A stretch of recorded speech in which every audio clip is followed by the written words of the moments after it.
Protesta e fermerëve në Greqi, të cilat kanë nisur më 30 nëntor 2025, vazhdojnë të shkaktojnë bllokime dhe pengesa në trafikun rrugor në pjesë të ndryshme të vendit.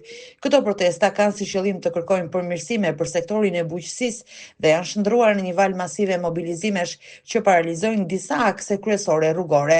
Sot shënohet dita e 4 e protestave dhe autoritetet shqiptare janë vënë në alarm për të menaxhuar lëvizje në kufirin e Kakavijes. Policia kufitare në Kakavi nëpërmjet qendrës së përbashkët të shkëmbimit të informacionit është njoftuar nga policia kufitare greke se nga ora 19 dhe deri në një njoftim të dytë sot aksi rrugor Kakavi-Janin në kryqëzimin e fshatit Kallpaq do të jetë i bllokuar për të gjitha automjetet, përveç atyre që transportojnë emergjenca shëndetësore.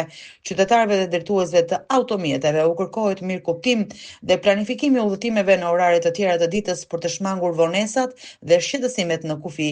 Autoritetet monitorojnë nga afër situatën, ndërsa fermerët vazhdojnë të organizojnë marshime dhe bllokime në pika të tjera strategjike.